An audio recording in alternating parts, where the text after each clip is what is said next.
and this is Keen On, the daily now.tv chat show with some of the world's leading thinkers and writers.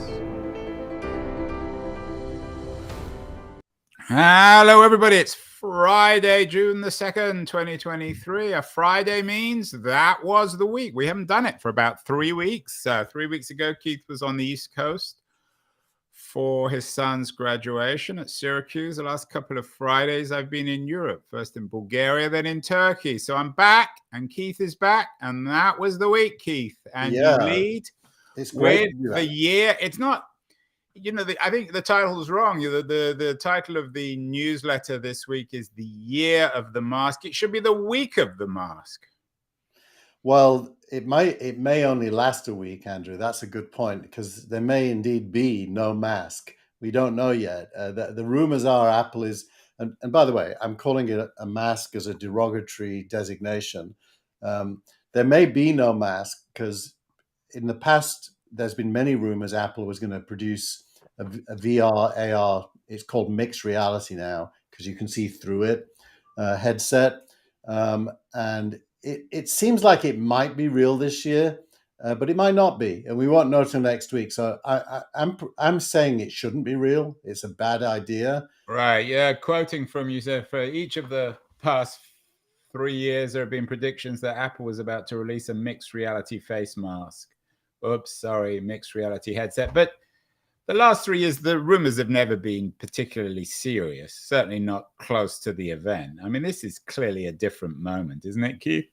It certainly feels that way, which surprises me because I'm not a big fan of this technology. I think it has a lot in common with the 1990s fascination with interactive TV that never materialized. Yeah.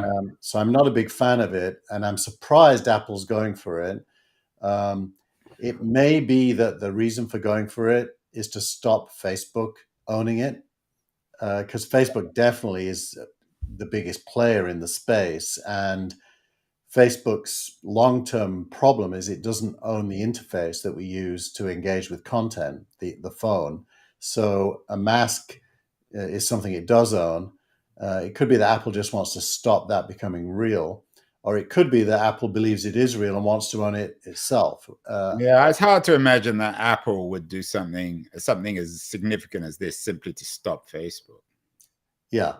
Well, it isn't stopping Facebook. If this was a real trend, it's owning the next interface for computing. And that's big. So stopping Facebook becomes required if you want to win. But I don't think this is the next interface for computing. I think it's a mistake. So let's see.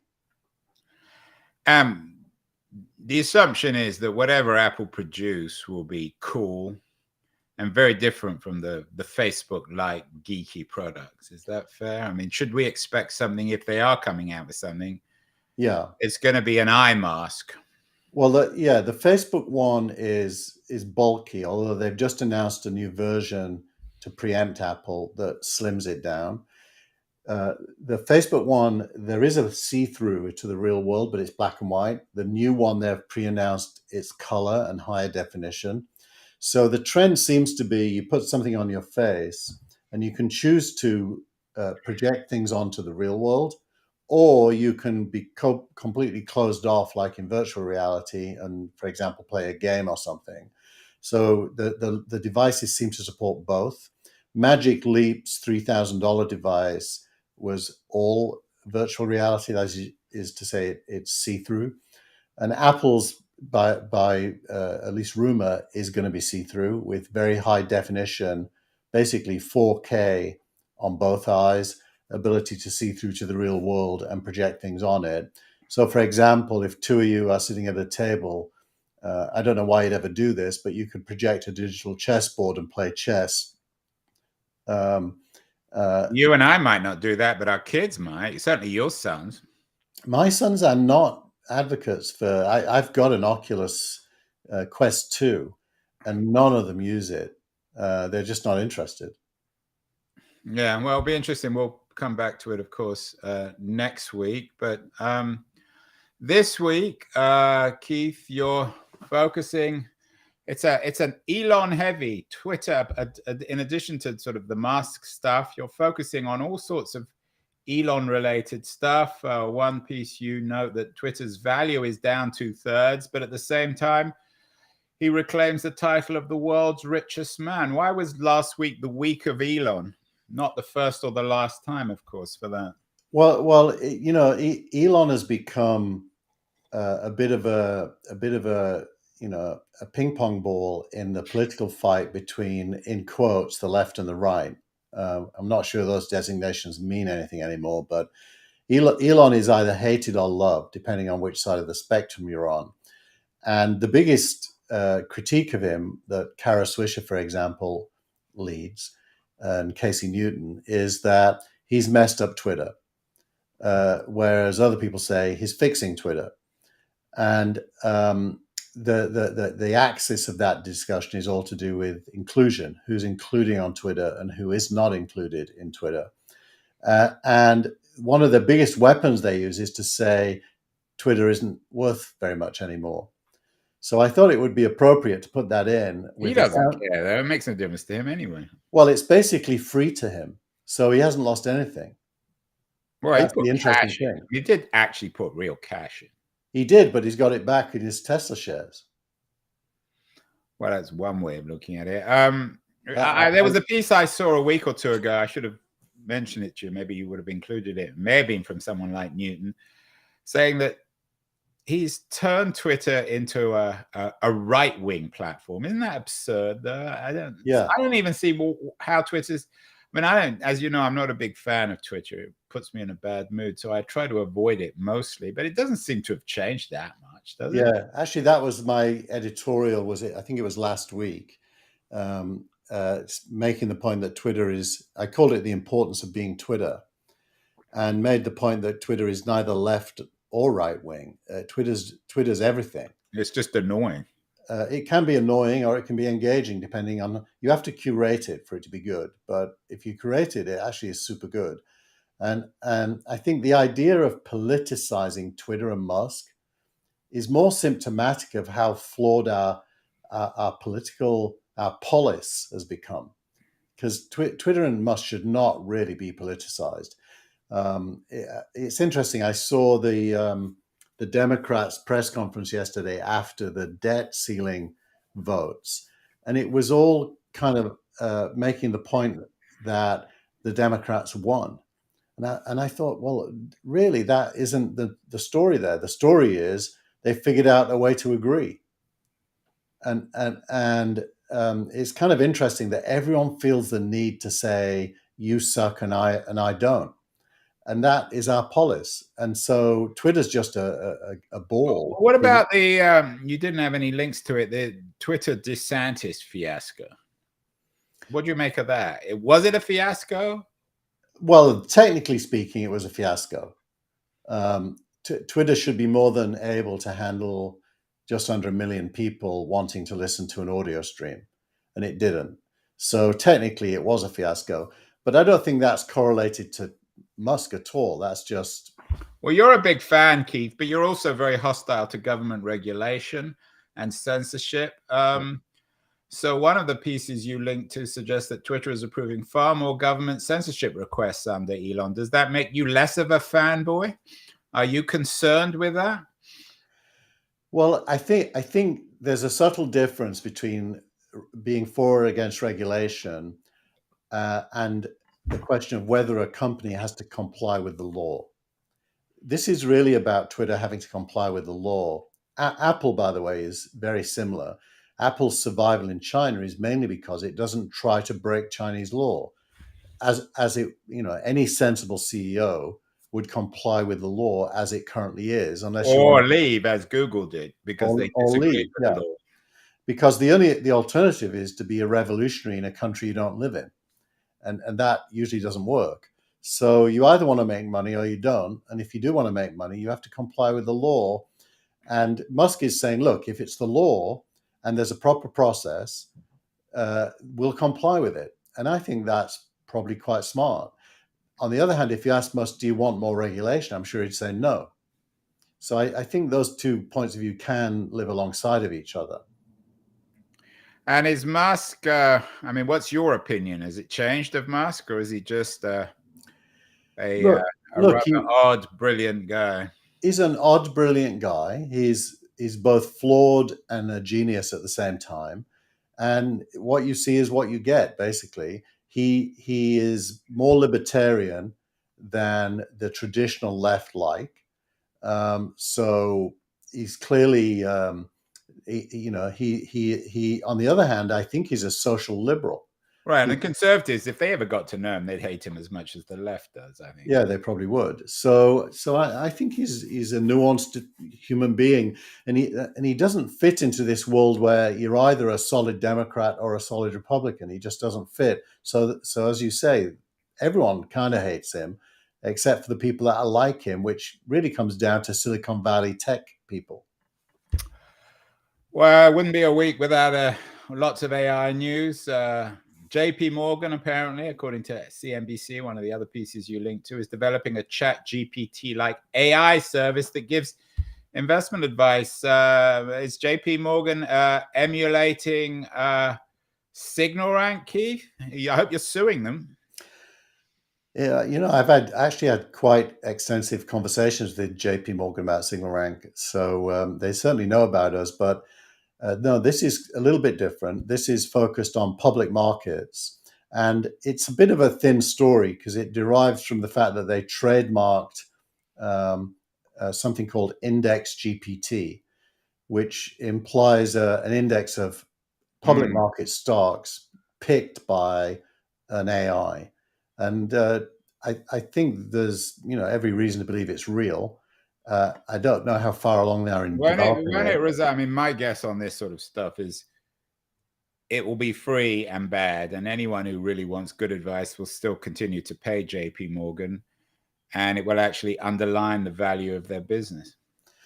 Yeah, and to be specific, ChatGPT is not good at analytical frameworks where math is involved. It's just super bad at math.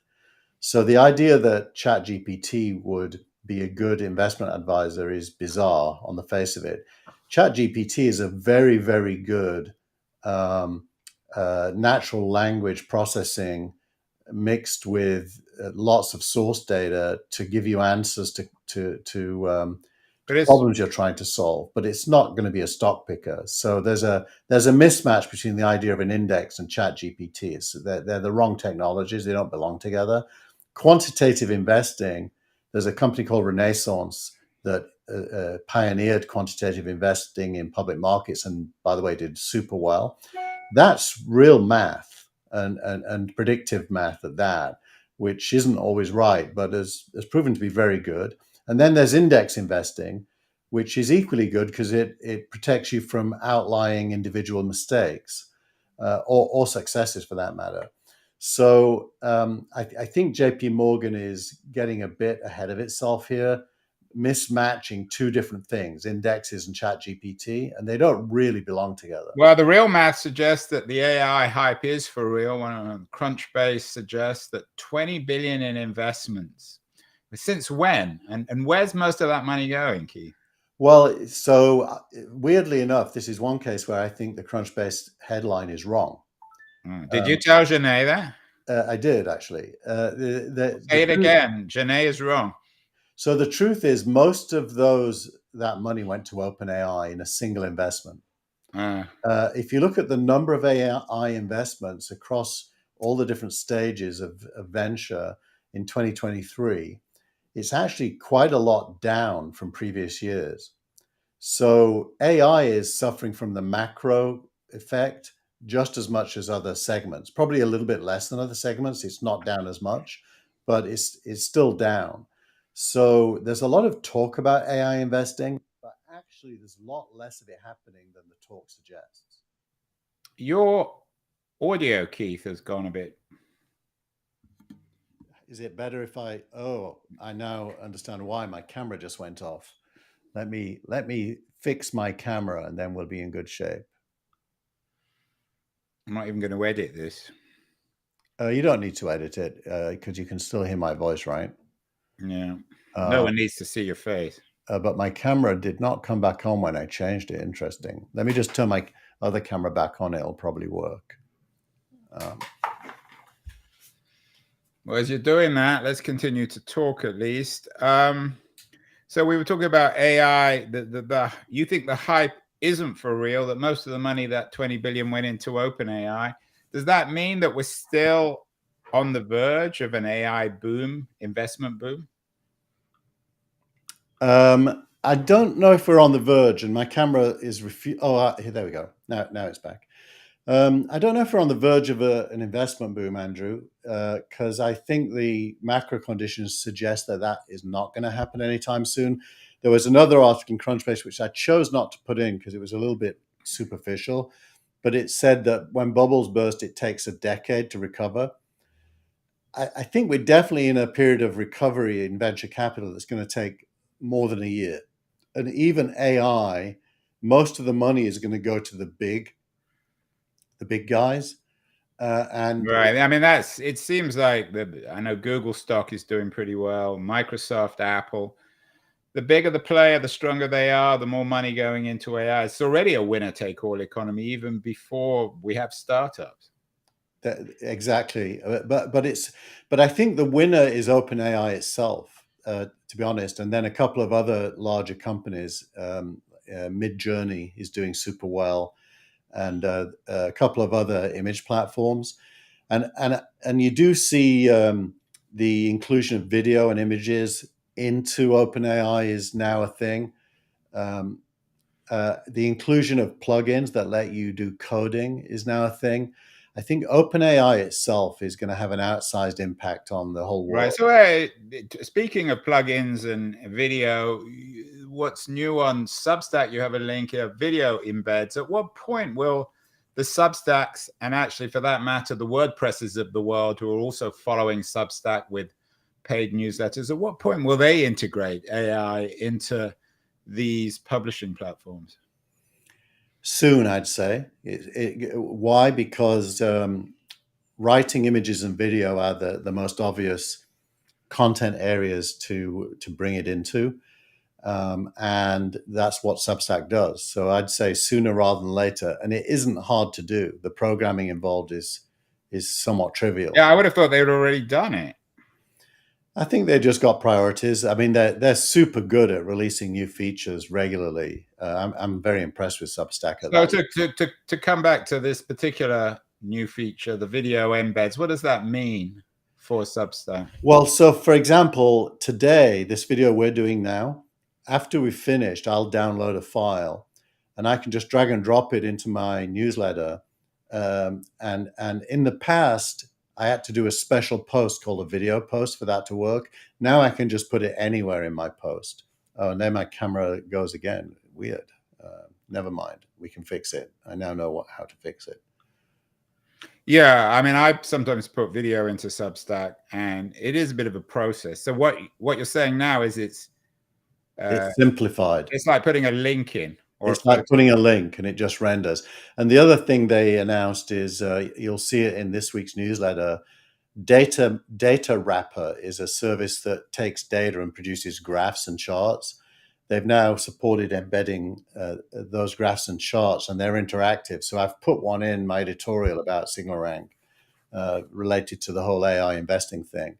So those. And what about? I mean, I haven't heard about WordPress for a while. Can they really compete?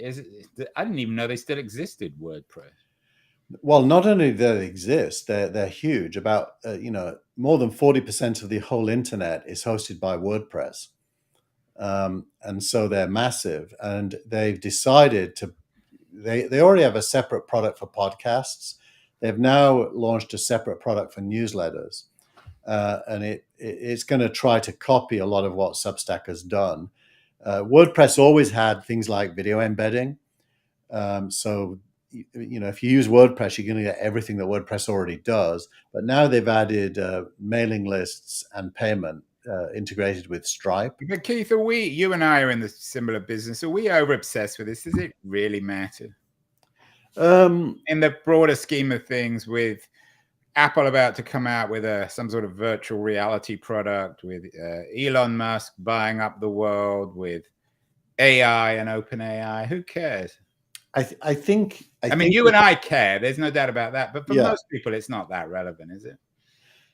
I think if you think about the digital world as being essentially an operating system for human beings, the idea that creators and consumers using any media can come together in an instant and engage with each other, and audiences and support networks can be built, and that you can include both live and pre-recorded video, live and pre-recorded audio, images, real-time audiences. It's quite revolutionary to the human race. Well, speaking of revolutionary to the human race, the tweet of the week. Actually, no, let's do startup of the week, which is much more revolutionary to the human race. You give 2 awards, Keith. You're being particularly generous this week. Apple's Weird headset and the Meta Quest 3. Who really deserves this product of the week or startup of the week award? Well, they're both startups, and 90% of startups fail. So they're in there because I predict failure for both of them. In the case of Apple, that's Are you shorting them, Keith? I would be if I was a shorter, but I'm not. But I would be. I think both will fail. Not the companies, just these products. Well, if I mean, I'm not sure about Apple, but if Meta Quest 3, if all that stuff fails, then Facebook as a company is profoundly weakened, isn't it? No, I'd say it's the status quo, and the status quo is pretty good. They have 2-point-something billion monthly users, and they make money. There was an interesting information piece. I should have sent it to you. I've been so busy this week. Interesting information piece about how all the social media platforms now, Snap, are all integrating AI. I assume into their product itself. I assume Facebook's doing the same thing. Yeah, less so. Facebook has a lot of AI, but I think they, like Google, they were a little bit blindsided by how good ChatGPT was. And so the bar is now actually very high to ship a product that works. The Google one, Bard, I've been using it, and it's not even close to as good as ChatGPT. Yeah, well, you're just anti-Google. No, I'm not, actually. I like Google. I like Larry. Well, I heard a lot of people say the reverse, that they like Bard. Have you tried it? No. Go and try it. It's terrible. It's not very good. Is it where you're, as you know, my wife works for Google, so I have to be careful about publicly humiliating Google. Exactly. Well, it's not humiliating because it's a hard problem. It may well end up being really good, but at least for today. So why is Bard worse than OpenAI?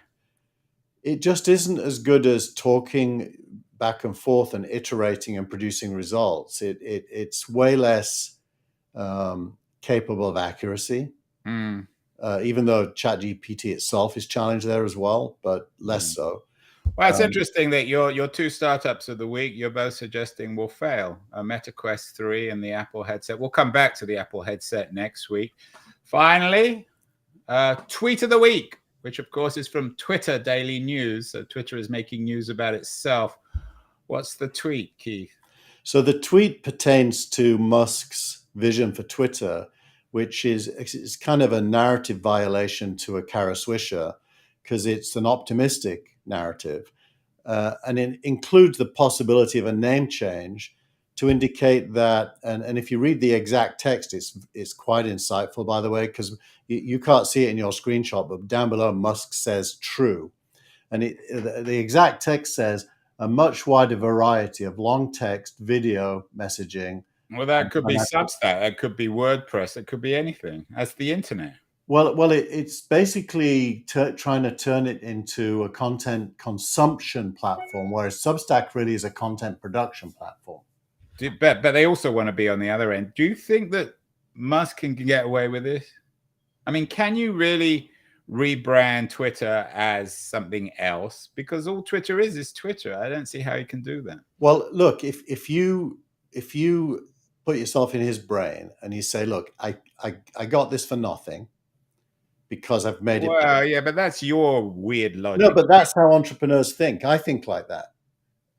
Honestly, that's how entrepreneurs think. And I know it's weird if you're not one, but when I started SignalRank and I got my shares of the founders' shares, and I paid like almost nothing for them, you start by paying nothing. And in Musk's case, 44 billion is less than the amount he's made on his Tesla shares since he bought Twitter. So in his head, it's a what? But the other logic on that is that the reason that Tesla went down after he bought Twitter, so you can argue it in all sorts of weird ways. I mean, the fact that